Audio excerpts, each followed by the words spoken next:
Hi guys, and ayan, nakapag-display na nga ako. Na-display ko na yung mga bago kong paninda. And meron kasi ako guys naisip na idea kung paano mas makakasave ng space. Kasi medyo marami-rami nga yung mga napamili ko. And naisip ko kahapon paano ko kaya ipag-display na lahat ng items na nabili ko. Sana meron akong mai-display. So, ayun, may naisip ako guys na way para mas magkaroon pa ng para mapagkasya ko sila lahat. So, ngayon, papakita ko sa inyo guys kung paano ko display isa-isa yung mga items na meron ako. Ito, nakikita nyo ito dito. Ginanito ko lang to pero meron ako separate na ano dito, pinaglagyan. So, ngayon guys, simulan ko sa inyo pakita. Ang first is, unahin natin ito yung area na to hanggang sa pagganon. So first guys, ditong area ko is pinapansin nyo noon 'di ba, ano na siya. Hindi na siya maganda tingnan. So ngayon ay bumili lang ako ng iilang candy in jar para mapaganda ko ito ditong area na to siya guys. Para puno pa din siya tingnan. So ayan, wala siyang blanco-blanco. Tapos yung ibang candies ito na ilagay ko na din siya diyan. Ayan. So mas maganda na siya tingnan 'di ba? Hindi na siya yung kulang-kulang. Ayan. So, yun lang naman. Ang purpose ko lang naman dyan is attractive siya tingnan para malaki kasi epekto yan guys sa kabuuan ng tindahan. So, ayun. Yun yung naisip ko na kailangan din talaga maayos at maganda din tingnan ang part na to dahil yan ay isa sa mga tinitingnan talaga ng mga bata dito. So, ayun na nga guys. Dito tayo sa area na to. As usual, yung mga clay ko, dyan pa din yan. Tapos guys, yung slime, di ba? Naalala nyo yung nag-haul ako. May mga slime ako guys na maliliit. Na nakasashay. Ito yung malalaki nyo, di ba? Ayun eh. Ayan. Tapos may maliliit na version. Tingnan nyo how cute it is. Di ba? Yan, may glitters pa siya.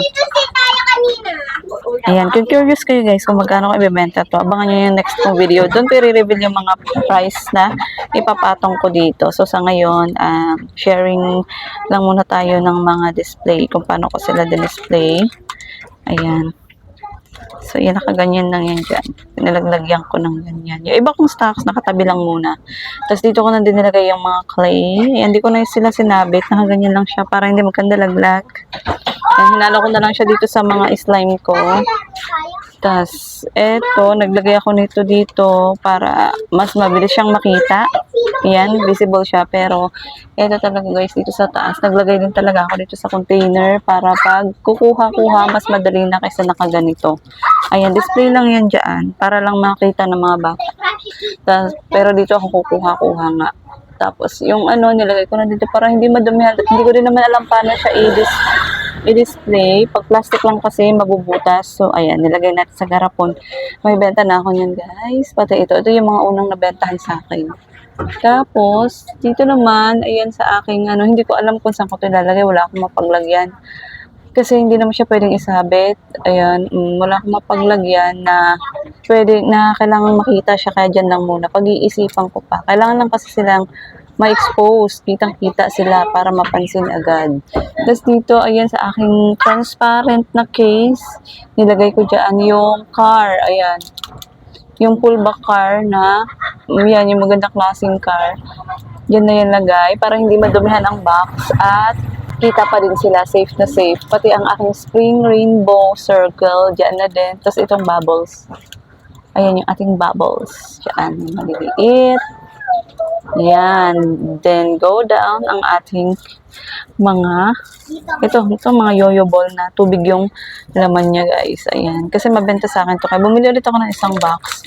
Tapos ganito ko pa din siya din-display para mas kita pa din siya. Then, ng mga toy pads ko guys. Ayan. Sinadya ko yung iba dyan na hindi ko na talaga pag isa-isahin tanggalin or kalasin na ilagay sa sabitan. Ganyan lang para malapad siya and puno siya tingnan dahil kung isa-isahin ko, hindi ko mapupuno yan dyan. So, ayan. So, kung maraming toy pads, pwede ko yung pagkakalas-kalasan. Pero dahil, ayan, limited naman ang toy pads natin. So, ganyan na lang natin siya. Display dyan. Dahil ang kailangan dyan ay mapuno tingnan. Tapos, yung mga dati kong laruan ay yun na lang ang nilagay ko sa sabitan na pinaganyan ko siya guys. Ayan, there.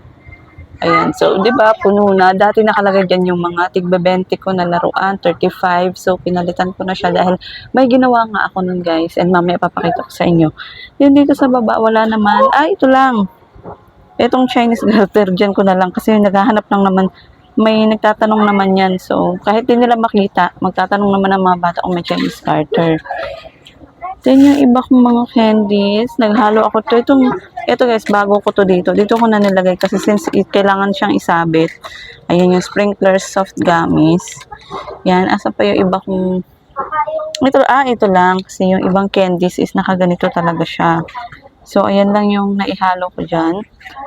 And then, ayan, tapos na tayo sa area na yan. So, mabilis ang tour lang to siya guys dito sa aking mga display ng mga bago. Dito tayo. Dito sa taas. Ayan, dahil may bakanto siya at wala na akong mapaglagyan. Itong mga cards, ayan, naisip ko. Dahil meron naman ako dating sampayan to guys, diba? So, dito ko na ilagay. Tapos tinignan ko siya sa labas. Kita naman siya. Okay naman. So, kitang-kita naman kahit pa paano. So, nilagay ko na siya dyan para ma-display ko lahat ng mga cards ko. Ayan.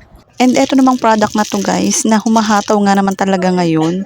At hindi ko ina-expect dahil medyo pricey ang bentahan natin yan dahil nga pricey din ang pagkabili ko niyan. Pero dahil nga usong-uso, kaya siguro yan yung dinagsangay ng mga bata. Diyan ko siya guys nilagay sa my screen dahil wala na ako ibang mapaglagyan. And dahil nga yun yung ganun yung presyohan niya, so pinasiguro ko talaga siya dyan sa front since wala na din nga akong mapaglagyan. So ayan, nirepack ko yan siya guys. Ganyan ang pagkakapack ko. Nakalagay yan sa pad pero nirepack ko siya. Ganito yung pagrepack ko guys. Pinaglalagay ko na dati yung ano niya, yung pinaka chain. Nilagyan ko na dati ng chain. Tapos ayan, para pag matanggap nila ay naka-set up na. Naman palang watch guys, dito ko na siya nilagay. Ayan yung mga yung watch ko, dito ko siya nilagay sa mga accessories. Sinalo ko na kasi accessories din naman, wala accessories din naman ito. Consider din naman to as accessories tong mga relo na to. Kaya diyan ko na siya nilagay. Ayan, so pipili na lang sila kung anong mga design ang gusto nila.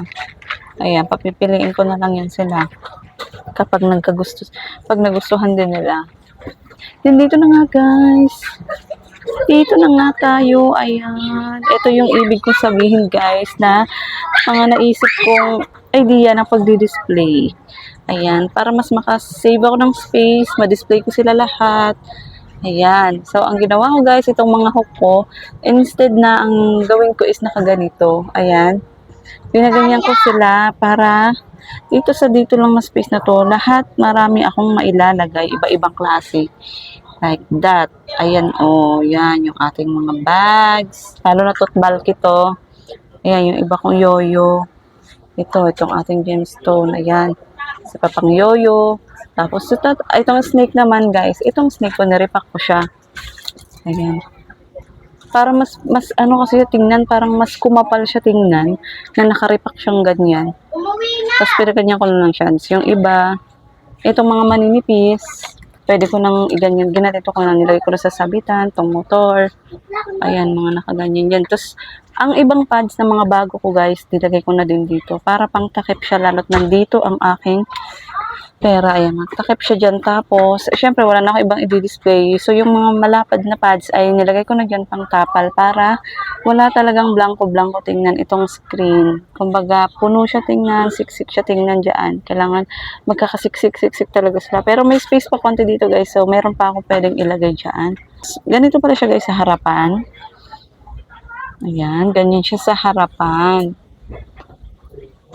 So, ayan, maganda din ang pagkaka-display kasi maganda din siya tingnan sa harapan.